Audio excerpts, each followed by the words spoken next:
Hello friends, welcome to my Shukla cooking channel. তোমরা সবাই কেমন আছো? আশা করছি ভালো আছি, আমিও ভালো আছি। চলো আজ বানাবো আমি ছেঁড়া পরোটা আর বানাবো লাচ্ছা পরোটা। তার জন্য ময়দা, চিনি, একটু খাবার সোডা আর পরিমাণ মতো নুন নিয়েছি।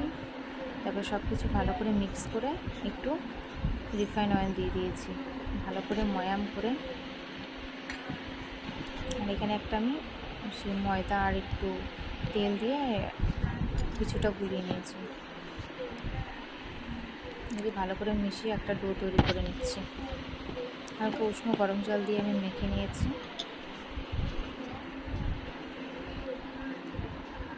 আমি এটা 1.5 ঘন্টার জন্য রেস্টে রেখে দিয়েছি একটা ভিজা কাপড় দিয়ে। 1.5 ঘন্টা পর ফিরে আসছে।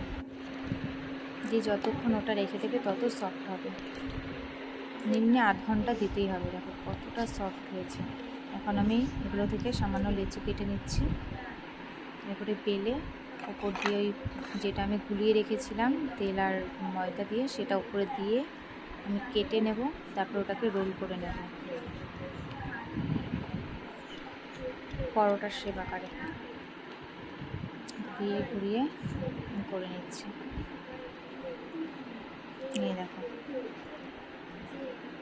আরও আমি সবগুলো করে নিচ্ছি একে একে। আর এখানে একটা আমি কেটে নিয়েছি লাচ্ছা পরোটার জন্য। এখন লাচ্ছা পরোটা আমি বেলে ভেজে নিচ্ছি।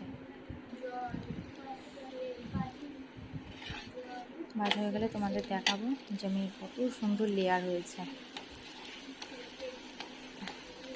অবশ্যই কমেন্ট করে বলবে যে কেমন হয়েছে। দেখো কত সুন্দর লেয়ার হয়েছে।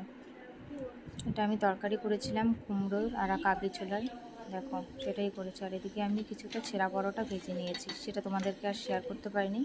কমপ্লিট করার পরেই আমি দেখালাম। পুরো দোকানের মতো সফট, এত সফট হয়েছে।